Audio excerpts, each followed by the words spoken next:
તમે મન મૂકી વર્ષો આ ઝાપટું આપણને નહીં ફાવે. તમે મન મૂકી વર્ષો આ ઝાપટું આપણને નહીં ફાવે. અમે હેલીના માણસ માવઠું આપણને નહીં ફાવે. કહો તો માછલીની આંખમાં ડૂબકી દઈ આવું. કહો તો માછલીની આંખમાં ડૂબકી દઈ આવું. પણ આ છીછરું ખાબોચિયું આપણને નહીં ફાવે. તું ના આવે તો તારું ના આવવું પણ ફાવશે અમને. તું ના આવે તો તારું ના આવવું પણ ફાવશે અમને. ઘરે આવી ફરી પાછું જાવું તારું અમને નહીં ફાવે. તને ચાહું ને તારા ચાહનારાઓ નહીં ચાહું. તને ચાહું ને તારા ચાહનારાઓ નહીં ચાહું. આપી દે દિલ પાછું આ બધું આપણને નહીં ફાવે. જીપીએસસી આ ખલીલ ધનતેજવી સાહેબના શબ્દો અત્યારે જીપીએસસી માટે એકદમ હુબહુ લાગતા છે. જીપીએસસી ક્યારેક એક્ઝામ લેવી ના લેવી, પોસ્ટપોન કરવી. હવે આ શું છે, પહેલા તો 10 દિવસ પહેલા રિઝલ્ટ આપવું, નામ આપવા, 1800 લોકોને એડ કરવા અને એમને 10 દિવસ સુધી ટેન્શન આપવું અને ફરીથી પછી હવે તો પોસ્ટપોન કરી નાખ્યું. બરોબર.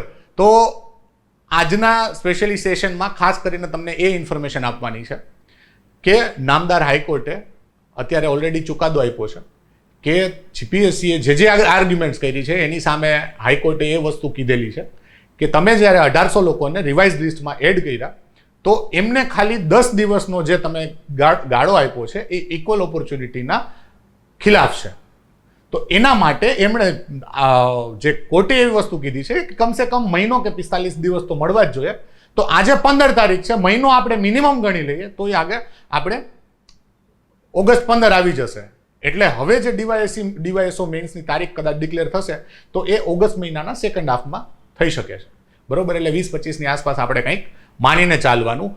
પણ હવે ઇશ્યુ એ આવે છે કે પોસ્ટપોન તો થઈ ગયું, પણ હવે શું કરવાનું? હવે શું કરવું એના માટે જ છે ને આજનો સ્પેશિયલ સેશન કે જે લોકો રિવાઇઝ લિસ્ટમાં તો 1800 લોકોથી વધુ જે લોકો પાસ થયા છે એ સાથે સાથે ઘણા બધા એવા બી હશે જે બેક બેન્ચર્સ છેલ્લે આપણે થોડુંક ઓલું થતું હોય કે ના પ્રેશર આવ્યું, હવે શું કરવું ખબર નથી પડતી.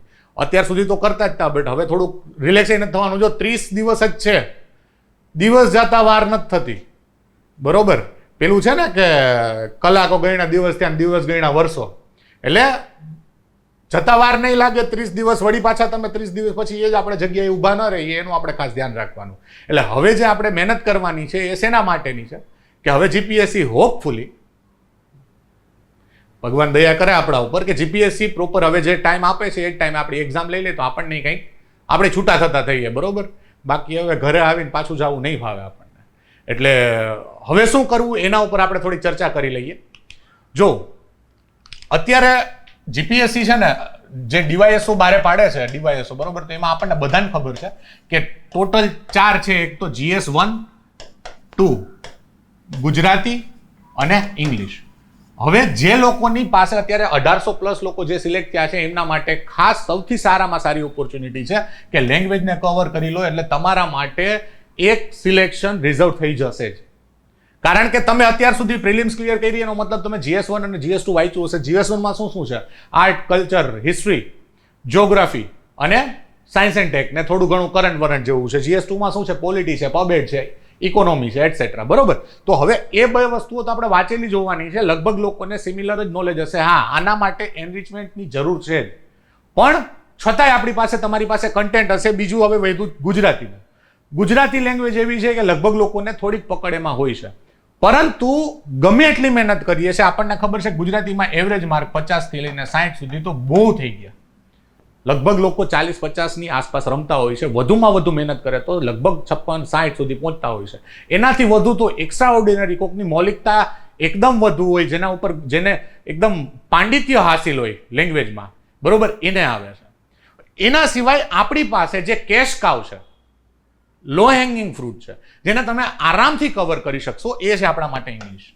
અને એકવાર જો આના ઉપર તમે થોડીક મહેનત કરી લીધી, આ કેવું છે ખબર, જ્યારે તમે કોસ્ટ બેનિફિટ એનાલિસિસ કરવા જશો ને કે મેં કેટલી કોસ્ટ પુટ કરી, મેં કેટલું ઇન્વેસ્ટ કર્યું અને મને સામે કેટલું બેનિફિટ મળ્યું, તો એના સૌથી સારામાં સારો રેશિયો તમને ઇંગ્લિશમાં જોવા મળશે.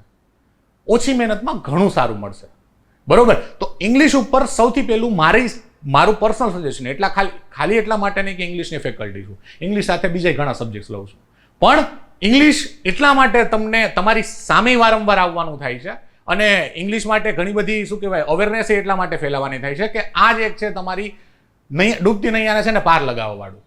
આપણને બધાને ઇસ્યુ છે, બધાને ખબર છે કે અહીંયા 30, 20, 25 આવીને આપણે અટકી જઈએ છીએ, બરોબર, વધુમાં વધુ 35. અને આપણને ખબર છે કે આપણા કોઈક ફ્રેન્ડે થોડીક મહેનત કરી હતી તો એને આરામથી 45 થી 50 ની ઉપર આવી ગયા હતા. અને ઇંગ્લિશમાં જો વધુ મહેનત થાય છે તો આરામથી 60-70 ની આસપાસ આવી જ જાય છે, બધાને ખબર છે.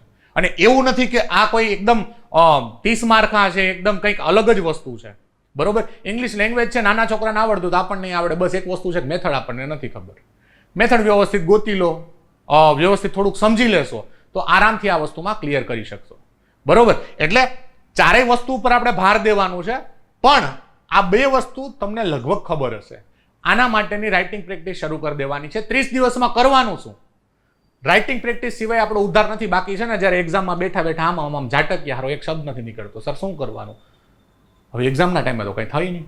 એટલા જ માટે જે શબ્દ કાઢવાની જે અત્યારે પ્રેક્ટિસ છે ને, અત્યારે આપણે કરશું, બરોબર. લોહી રેડશું, પસીનો રેડશું તો લોહી રેડવાની જરૂર નહીં પડે. તો બેટર છે હાલથી, આજના દિવસથી.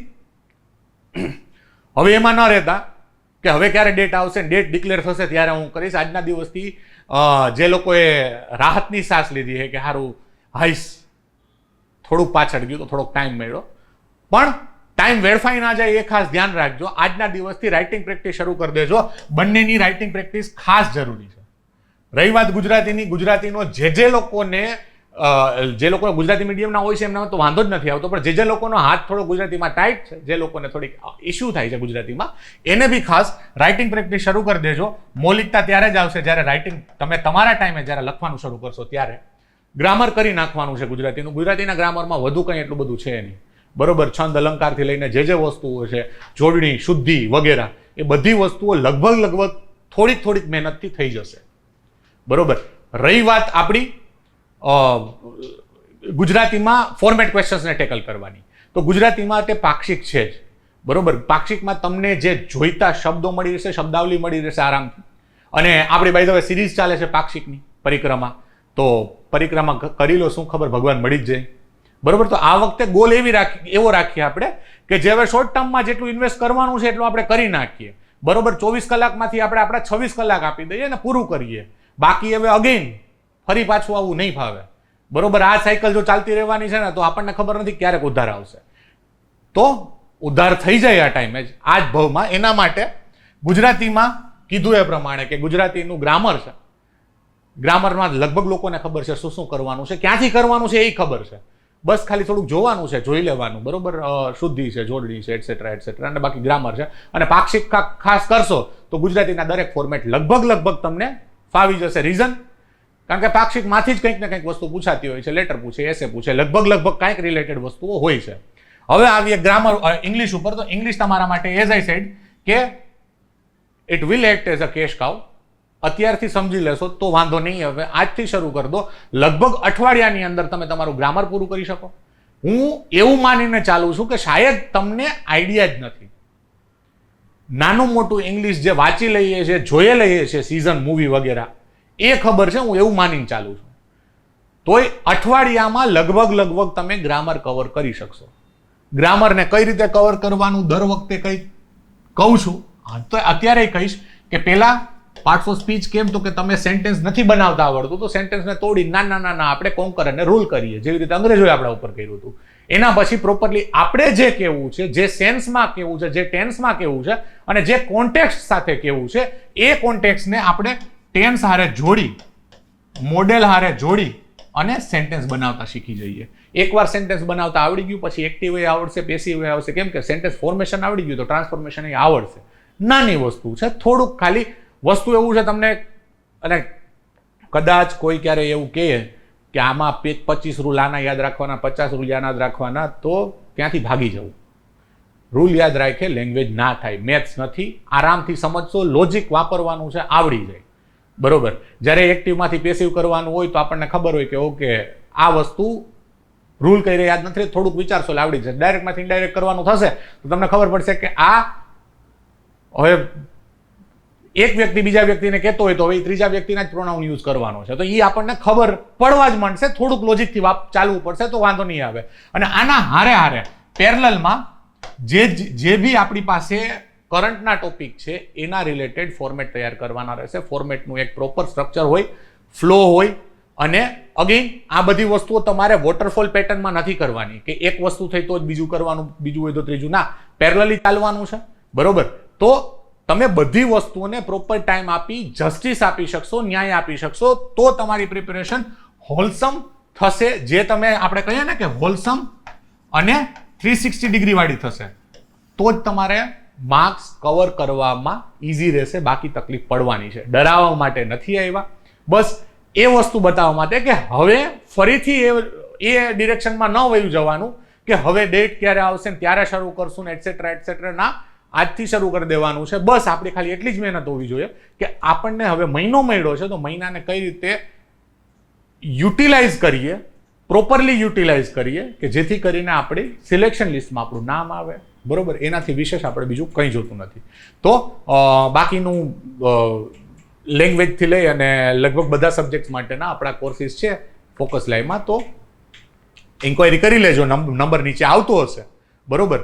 મેસેજ ડ્રોપ કરી દેજો, કંઈ વાંધો નહીં. બીજા એના સિવાયની કોઈક ઇન્ક્વાયરી હોય તો be do feel free to message, બરોબર. બાકી ઓલ ધી વેરી બેસ્ટ. જેમના માટે ટાઈમ મળ્યો છે એમના માટે મેની કોંગ્રેચ્યુલેશન્સ. બટ જેમના ટાઈમ એવું લાગે છે કે મળ્યો છે, ભૂલ એ ના થાય કે ટાઈમ જતાં વાર ના લાગે, બરોબર. Thank you very much.